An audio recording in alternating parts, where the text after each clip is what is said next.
عباس بولو میں پوچھوں گی اس سے یہ کیسے ہوا ہے حسین الغریب الغریب الحسین حسین الشہید الشہید الحسین حسین الغریب الغریب الحسین حسین الشہید الشہید الحسین نعرہ صلوات نعرہ حیدری نعرہ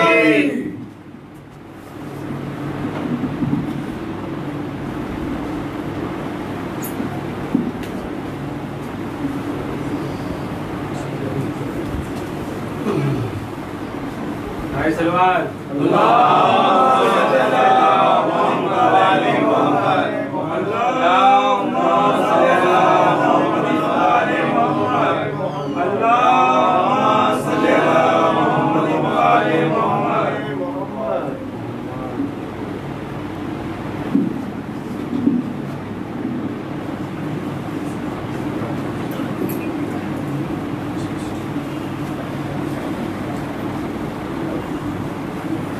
رحم اللہ من قرأ الفاتحہ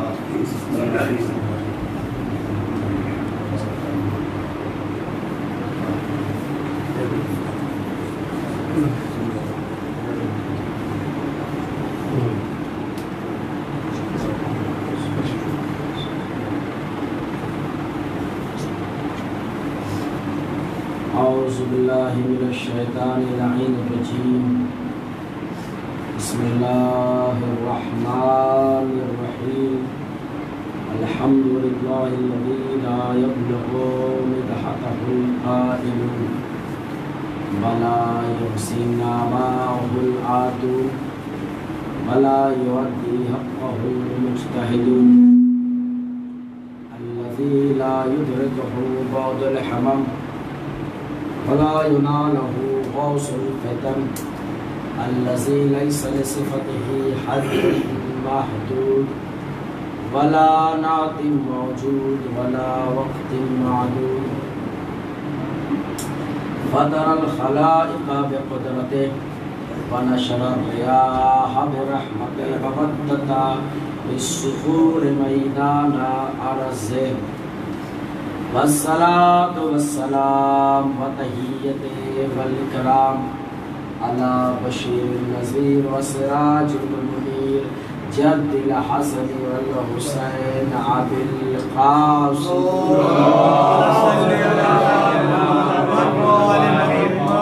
ثم الصلاة والسلام وتحية والإكرام على أهل بيته الطيبين الطاهرين المعصومين المظلومين ولا الله أعدائهم أجمعين من كل يوم هذا في قيام يوم الدين أما بعد فقد قال رسول الله صلى الله عليه وآله وسلم الحسين مني وأنا من الحسين صلى الله عليه وسلم. عزیزان محترم برادران عزیز صاحب ملت بزرگان ملت ماتمداران سید الشہداء کربلا محبان اہل بیت علیہ السلام، آج کی محرم کی دوسری تقریر آپ حضرات کے ذوق سماعت ہے. کل آپ کے سامنے ہم نے عرض یہ کیا کہ حسین علیہ السلام پر ان کے نام سے اگر انسان خرچ کرتا ہے تو وہ پیسے فضول نہیں ہوتے ہیں، بلکہ امام حسین علیہ السلام اپنے اوپر کسی کا قرض نہیں رکھتے، کئی گناہ کر کر اسے واپس کرتے ہیں. آج انشاءاللہ اسی بحث کو ادامہ دیتے ہوئے آپ حضرات کی خدمت میں اور بھی چیزیں میں بیان کرتا ہوں چلیے ایک مرتبہ صلوات پڑھے بابا صلی اللہ علیہ وسلم۔ اللہ کا کرم ہے کہ اس نے ہمیں ماتمداران حسین بنا کر پیدا کیا۔ اس خالق کا کرم ہے کہ جس نے ہمارے دلوں میں حسین کی محبت پیدا کی۔ یہ دل دھڑکتا ہے تو حسین کے نام سے، یہ سانس لیتے ہیں تو حسین کے نام سے، زندگی کا بسر کرنا حسین کے صدقے میں، اس کائنات کا ہر رزق اور نعمت رحمت حسین کے صدقے میں ہے۔ واقعاً اگر امام حسین کا وجود نہ ہوتا تو نہ ہمارے لیے رزق مہیا ہوتا نہ نعمتیں مہیا۔ اللہ کا کرم ہے کہ اس نے ہمیں ماتمداران حسین بنا کر پیدا کیا، ہم اور بھی کچھ بن سکتے جیسے سارے اس کائنات میں آتے ہیں، ہم بھی آتے ہیں، ہماری زندگی کا کوئی مقصد نہ ہو چلے جاتے ہیں۔ جیسے کہ اللہ نے بیان کر دیا کہ خلق الانس والجن الا لیعبدون، ہم نے انسان اور جن کو عبادت کے لیے پیدا کیا، اور کوئی مقصد ہے اس کے علاوہ اور کوئی مقصد نہیں ہے۔ مثال کے طور پر مثال ثابت کرتا ہوں، میں مجلس پڑھنے آیا اور سارے انتظامات ہو گئے، ہر چیز میرے سامنے پیش کی گئی، میں نے جو چیز صاحب خانہ سے طلب کیا میری خدمت میں آتا رہا، کھانے پینے کی ساری چیزیں۔ اچھا مجلس کا ٹائم ہو گیا، میں کہوں صاحب خانہ سے کہ میرے پڑھنے کا دل نہیں ہے، میرے پڑھنے کا دل نہیں ہے، صاحب خانہ یہی کہیں گے کہ پڑھنا نہیں تھا تو آئے کیوں سے؟ آپ کو لے کر آئے مجلس پڑھوانے کے لیے، آپ نے جو چیز طلب کیا سب آپ کی خدمت میں پیش کیے گئے، آپ نے ہر ایک چیز کی حاجت ہمارے سامنے رکھا، ہم نے آپ کو ساری چیزیں آپ کے حساب سے دے دی۔ جب مجلس پڑھنا نہیں تھا تو آپ آئے کیوں؟ اسی طریقے سے اللہ نے انسان سے مخاطب کر کر کہا کہ خلق الجن والانس الا لیعبدون، ہم نے انسان کو پیدا کیا ہے اگرچہ تو وہ عبادت کے لیے ہم ساری چیزیں استعمال کرتے رہے، اللہ کا رزق لیتے رہے، اللہ کی رحمتیں لیتے رہے، اللہ کی نعمتیں لیتے رہے، کائنات کا ذرہ ذرہ ہم استعمال کرتے رہے، اس دنیا میں سانس بھی لیتے رہے، اس دنیا کی ساری چیزیں کھانے پینے کی سب کو استعمال کریں، اور استعمال کرنے کے بعد اب خدا سے ہم کہیں اے میرے پروردگار عالم مجھے نماز پڑھنے کا دل نہیں چاہ رہا ہے، مجھے تیری عبادت کرنے کا دل نہیں چاہ رہا ہے۔ اب پروردگار عالم کہے گا جب عبادت نہیں کرنی تھی تو پھر اس دنیا میں کیا ہوا؟ جب عبادت ہی انجام نہیں دینا تھا تو تمہاری زندگی کو خلق کرنے کا ہمارا مقصد ہی یہی رہا ہے کہ تم ہماری عبادت کرو۔ یاد رکھنا تمہاری عبادت کی ہمیں ضرورت نہیں ہے بلکہ ہماری عبادت کی تمہیں ضرورت ہے، اس لیے کہ ہم نے بہت سارے فرشتوں کو خلق کیا ہے کہ وہ میری عبادت کرے، وہ میرے سامنے سر جھکائے۔ اب جو فرشتہ میری عبادت کر رہا ہے قیامت تک وہ میری عبادت کرے گا، اب جو فرشتہ میرے سامنے سر جھکائے ہوئے ہے وہ قیامت تک سر جھکائے گا، جو فرشتہ تسبیح اور تحلیل میں مبتلا ہے وہ قیامت تک مبتلا رہے گا، جو فرشتہ حمد و ثنا میں مبتلا ہے وہ قیامت تک مبتلا رہے گا۔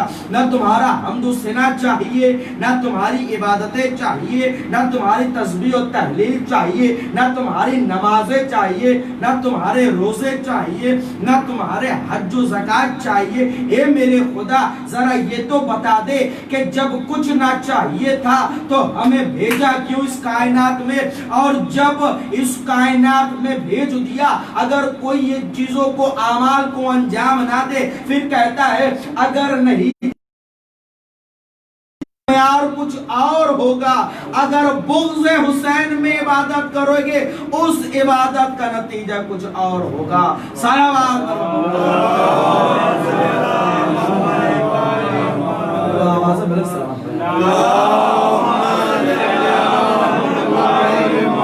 یہ سجے ہوئے عزا خانے یہ امام بارگاہ ہے، یہ دراصل امام بارگاہ نہیں دربار حسین ہے، اس لیے کہ دربار ان کا سجا کرتا ہے جن کے وارث باحیات ہوتے ہیں۔ ہم ان درباروں کو سجا کر اور ان درباروں میں عزاداروں کو بلا کر مجلسیں برپا کر کر ہم بتاتے ہیں ہم لاوارث نہیں ہیں، بلکہ ہمارا وارث پردہ غیب میں ہے، ہمارا وارث زندہ ہے۔ جن کے وارث مر جایا کرتے ہیں وہ لاوارث ہوتے ہیں، لیکن جن کے وارث باحیات ہوتے ہیں وہ لاوارث نہیں ہوا کرتے۔ آج پوری قوم حیرت زدہ ہے، آج پوری قوم کی عقلیں حیرت زدہ ہے کہ انہیں بلانے کی ضرورت نہیں پڑتی صاحب، انہیں پکڑ پکڑ کر لانے کی ضرورت نہیں پڑتی۔ اور بھی قوم میں جائیں، میں کسی قوم پر تذکیہ نہیں کر رہا ہوں، میں کسی قوم کو تانا زنی نہیں کر رہا ہوں، میں کسی قوم پر تانا نہیں مار رہا ہوں، لیکن آپ دوسرے قوموں میں جائیں، اگر کوئی مذہبی کام ہو تو پکڑ پکڑ کر تبلیغ کی جاتی ہے۔ بھائی اشارہ آپ سمجھ گئے ہوں گے، پکڑ پکڑ کر تبلیغ کی جاتی ہے، پکڑ پکڑ کر عبادت خانوں میں لایا جاتا ہے، پکڑ پکڑ کر گرجا گھروں میں لایا جاتا ہے، لیکن حسین کے عزاداروں کے ساتھ ایسا نہیں ہے۔ بس ایک مرتبہ اعلان کر دو مجلس حسین فلاں صاحب کے یہاں برپا ہونی ہے، اب جو بھی عاشق حسین ہے، جسے بھی حسین سے محبت ہے، وہ وقت کے ساتھ ضرور چلا آئے گا۔ دنیا کی ساری کامیں ایک طرف ہے، حسین کا عزادار ایک طرف ہوتا ہے۔ صلوات پر محمد۔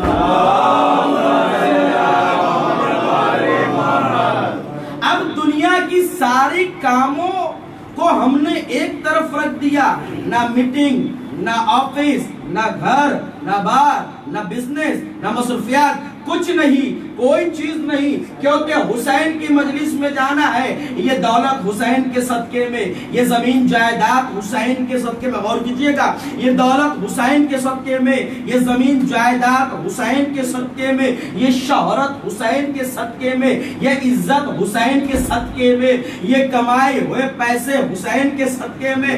حسین ہے تو یہ ہے، حسین کی محبت ہے تو یہ ہے، اگر نہ ہو تو نہ عزت ہوگی نہ شہرت ہوگی۔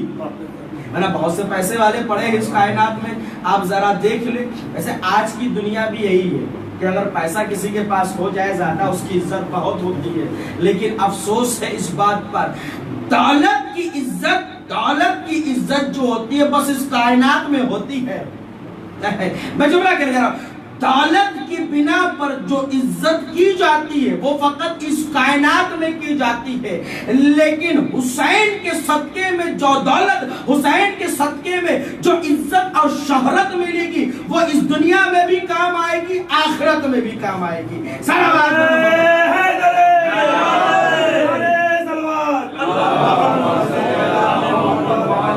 آج میں آپ کو بتاؤں گا کہ حسین سے منسلک ہونے کا فائدہ کیا ہے، ذکر حسین کا فائدہ کیا ہے، اور یہ ذکر کرنے کے لیے ہمیں کتنی قربانیاں پیش کی گئی ہیں۔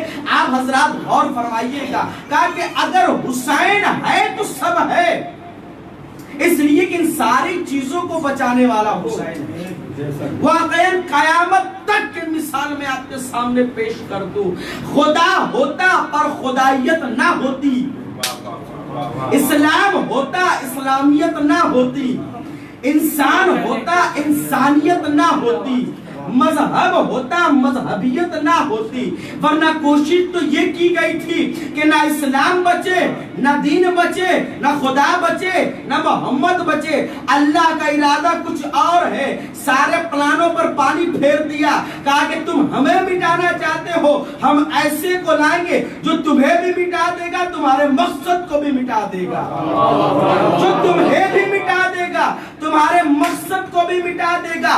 آج زمانہ حسین کا ذکر کر رہا ہے، یہ بدولت کس کے ہے؟ یہ تو خدا کے بدولت ہے نا۔ تم نے ہمیں باقی رکھا، ہم نے تمہیں باقی رکھا، کل کی بات میں پیش کروں، تم نے ہمیں باقی رکھا، ہم نے تمہیں باقی رکھا، تم نے اپنی طاقت کے حساب سے ہمیں باقی رکھا، ہم نے اپنی طاقت کے حساب سے تمہیں باقی رکھا۔ اب زمانہ یہ کہتا ہے، اما یہ ذکر میں فائدہ کیا ہے؟ ہر سال سال وہی مولوی، ہر سال وہی قصہ، ہر سال وہی تبرک، ہر سال وہی ذکر، ہر سال وہی کربلا، ہر سال وہی حسین، ہر سال وہی جو ہے ذکر کربلا۔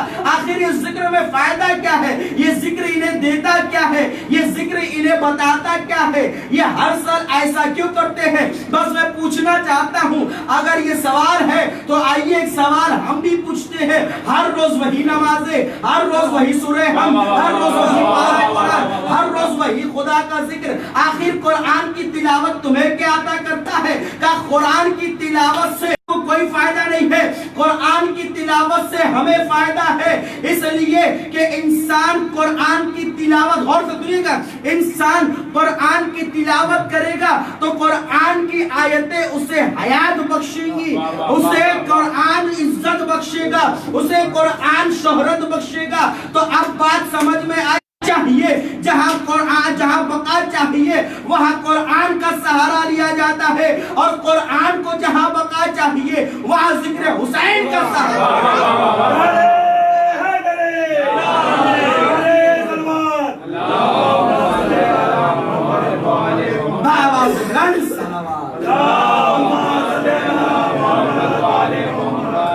اگر ہم قرآن کی تلاوت کرتے ہیں تو ہمیں حیات ملتی ہے، اور قرآن ان کی تلاوت کرتا ہے تو قرآن کو حیات ملتی ہے۔ یہ بھی تو قرآن ہے نا، یہ بھی تو نازل ہوئے ہے نا۔ فرق اتنا ہے کہ یہ بولتے ہوئے قرآن ہے، یہ خاموش قرآن ہے۔ جب یہ خاموش ہوتے ہیں تو قرآن ان کی تلاوت کرتا ہے، جب قرآن ان کی تلاوت کرتا ہے تو یہ خاموش ہوتے ہیں۔ آپ مثال دیکھ لیں، فرق بس اتنا ہے کہ قرآن قلب پیغمبر پر نازل ہوا، اہل بیت صلب پیغمبر میں نازل ہوئے۔ اہل بیت صلب پیغمبر میں نازل ہوئے۔ ہر کوئی تعریف کرتا ہے محمد مصطفیٰ کی، میں بطور جو ہے ذمہ داری یہ جملہ کہ ہر کوئی تعریف کرتا ہے پیغمبر اسلام کی، شیعہ ہو، سنی ہو، بریلوی ہو، کوئی بھی ہو مذہب کا، لیکن ہر کوئی تعریف کرتا ہے۔ فرق اتنا ہے، وہ رسول کے بال کی تعریف کرتے ہیں، ہم آل کی تعریف کرتے ہیں۔ ساتھ سلوات پڑھیں بھی کے بابا، وہ بال کی تعریف کرتے ہیں، ہم آل کی تعریف کرتے ہیں۔ اب پھر سوال اٹھتا ہے، دوسرا سوال، اب سوال اٹھتا ہے کہ کربلا کے بعد فائدہ کیا ہوا؟ آپ جو کربلا کا ذکر کرتے ہیں، جو کربلا برپا ہوئی، آخر کربلا کے بعد کوئی فائدہ ہوا؟ کسی چیز کی مفید آپ کو ملی؟ کہاں بہت بڑا فائدہ، کیا فائدہ ہوا؟ میرے ذہن میں مصرے آ رہے، اگر آپ اجازت دے تو میں پڑھوں، ہر وقت میں یہ پڑھتا رہتا ہوں۔ کہ کربلا کا فائدہ کیا ہوا؟ سب سے بڑا کربلا کا فائدہ یہ ہوا کہ کربلا سے پہلے، جملہ میں عرض کرنے جا رہا ہوں، کربلا سے، امام خمینی کہتے ہیں کربلا سے پہلے جمعے کی نماز بدھ کے دن پڑھائی جاتی تھی۔ کربلا سے پہلے جمعے کی نماز، سب سے بڑا فائدہ امام خمینی رحمت اللہ بیان کرتے ہیں، سب سے بڑا فائدہ ہوا کہ کربلا سے پہلے جمعے کی نماز بدھ کے دن پڑھائی جاتی تھی، لیکن کربلا کے بعد کوئی بھی جمعے کی نماز کسی بدھ کے دن نہیں پڑھائی گئی ہے۔ صلوات پر محمد۔ دوسرا فائدہ بتاتے ہیں امام خمینی رحمۃ اللہ، کربلا کا دوسرا فائدہ یہ ہوا کہ کربلا سے پہلے ظالم کے خلاف کوئی اٹھ نہیں سکتا تھا، لیکن کربلا کے بعد ہر انسان کو حسین نے ظالم کے خلاف لا کر کھڑا کر دیا۔ کا یاد رکھنا، عزت کی موت بہتر ہے ذلت کی زندگی سے۔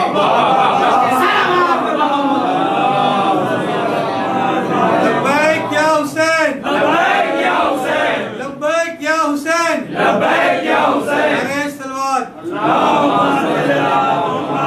عزت کی موت، غور کیجئے گا جملے پر، ہر جملہ میں اپنی ذمہ داری کے ساتھ بول رہا ہوں۔ عزت کی موت بہتر ہے ذلت کی، عزت کی موت بہتر ہے ذلت کی زندگی۔ سب شاعر کا جملہ سنیے کہ فیصلہ پڑھے ملوں کے باواز، ہر ایک مصرے پر میں بتانا چاہوں گا کہ کربلا کا سب سے بڑا فائدہ، کہ پہلا تو فائدہ یہ ہوا کربلا کے بعد، پہلا تو